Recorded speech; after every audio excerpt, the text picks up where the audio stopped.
bagian yang terakhir ini, terima kasih sekali lagi untuk Undip, inovasi tanpa henti. Kita ada Raim, ada Mbak Cip, ada Mas Jamaludin, terima kasih Pak Rektor, tadi ada Pak Menteri yang harus meninggalkan kita lebih dahulu. Tapi Mbak Cip, tolong sekali lagi juga memberikan semangat pada teman-teman mahasiswa Undip, membawa masyarakat komunitas petani untuk siap menjadi pelaku pariwisata, itu kan nggak gampang. Mbak Cip, di mana hambatannya dan bagaimana Mbak Cip bisa melalui atau menerobos hambatan psikologis itu? Saat itu yang pasti memang tantangan terbesar kami dalam membuat desa wisata bergerak lebih maju adalah merubah mindset masyarakat yang awalnya memang mata pencaharian petani menjadi pelaku wisata.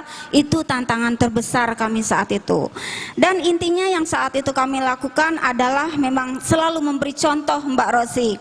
Kami sebagai mungkin sama dengan Pak Jamal sebagai ujung tombak dan ujung tomboknya sebuah desa wisata. Di situ kami memberikan bukti kepada masyarakat, ternyata kita bisa loh kalau kita melangkah dan bergerak, ternyata kita bisa loh nanti menambah sesuatu income dari hal-hal kecil yang mungkin selama ini tidak terfikirkan.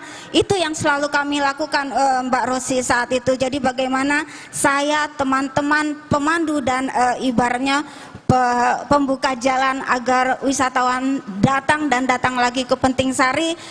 Pembuktian itu yang penting. Jangan hanya imajinasi ataupun rencana atau program, tapi mari melangkah maju, mari buktikan kepada masyarakat ternyata bisa dari langkah kecil untuk sesuatu yang besar. Transformasi yang paling susah apa? Transformasi yang susah yaitu merubah mindset masyarakat yang awalnya misalnya, mungkin contohnya? pesimis ya.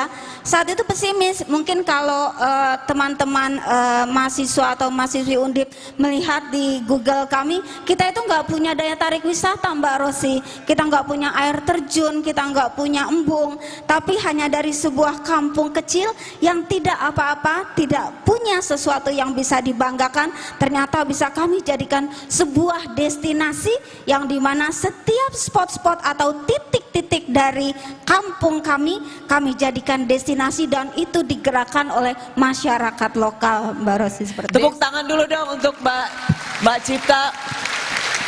Dan saya dengar juga dengan private sector mentransformasi mindset itu ya, termasuk menyambut tamu. Kalau dulu gimana biasanya para petani kan kalau kedatangan bisa tiba-tiba wisatawan, Mbak Cipta cerita apa waktu itu?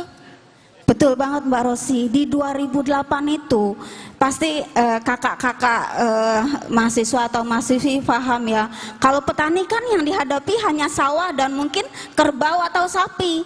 Jadi ketika nanti wisatawan datang, dia tuh saking bingungnya, bingung mau berkata apa, lebih memilih untuk pergi. Dan disitulah kita nih, dan alhamdulillahnya kami didampingi mitra kami yang luar biasa, Bakti BCA, merubah mindset masyarakat dengan hospitality yang luar biasa.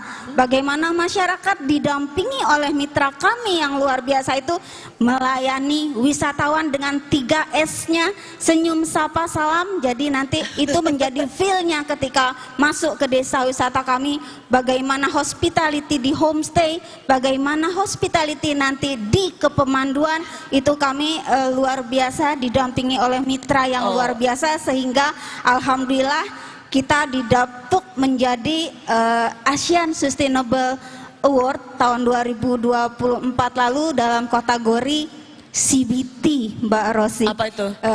Community Based Tourism. Bagaimana Penting Sari dengan komunitasnya luar biasa, dengan hospitality-nya yang luar Jadi biasa. Jadi masyarakatnya justru yang menjadi bagian dari pariwisata itu sendiri ya. Pantes Mbak Cipta dari awal sampai akhir senyum terus ya. Harus, pariwisata harus senyum. Kalau ada turis yang nggak bayar juga senyum? Tidak, nggak boleh pulang. Mas Jamal, terakhir dong buat teman-teman Undip. Ya, pesan saya yang pertama adalah ojo leren dadi wong apik ya. Jangan berarti jadi orang baik, itu yang pertama. Dan yang kedua adalah ketika kita ingin menciptakan sesuatu, memberikan sesuatu, jangan jarkoni. Ngajarke tapi orang lakoni. Nah, ini yang kadang juga berat bagi kita seperti yang Ibu siapa tadi sampaikan ya. Bagaimana kita merubah pola masyarakat kayak gitu. Jadi kita harus betul-betul mengajarkan sesuatu kepada masyarakat yang seperti apa yang perlu dilakukan ya. Untuk menjaga sesuatu sistem ataupun hal apapun itu untuk keberlanjutan di masa yang akan datang. Terima kasih Mas Jamal, Mas Cipta. Terakhir, Raim. Sorry, waktu hari pertama saya ke kampus, hari pertama kami masuk kuliah, persis seperti di aula seperti ini, ramai semua orang. Itu kakak senior kami, dosen kami, panggil satu-satu mahasiswa, terus dia bilang, perkenalkan diri, terus sebut cita-citanya. Waktu kami masuk di kampus, teman-teman saya sangat seragam cita-citanya. Nama saya ini, yang laki-laki mau jadi PNS, rata-rata semua mau PNS. Nanti pas saya naik, nama saya Laude Raimuddin, cita-cita saya mau jadi astronot. Dan persis seperti ini bisik-bisiknya, bisik-bisik.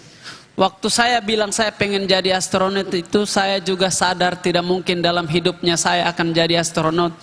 Tapi saya mau bilang kepada teman-teman bahwa cita-cita ini gratis, silakan ambil yang paling mahal. Namanya cita-cita gratis, ambil kau yang paling mahal. Saya memang tidak jadi astronot terbang pergi ke bulan, tapi setiap minggu dalam hidupnya saya ini, sekarang ini, selalu terbang ke kota tertentu untuk menghibur orang-orang. Itu dia Bang. Terima kasih Raim. Pak Rektor, saya ingin ucapkan terima kasih Pak Rektor, karena Rosi bersama Raim, Mbak Cipta sebagai pelopor desa wisata, juga Mas Jamal, pegiat lingkungan dari Cilacap, bisa berbagi pengalaman untuk mahasiswa Undip. Mereka yang sudah melakukan inovasi dari bagian storyteller, pencerita, tourism, dan juga lingkungan. Saya rasa ini juga memiliki kesamaan dengan Universitas Diponegoro yang ingin menjadikan kampusnya sebagai bagian yang terdepan dalam memberikan inovasi. Pak Rektor, terima kasih ya Pak. Terima kasih, sama-sama Mbak Rosi. Terima kasih sekali.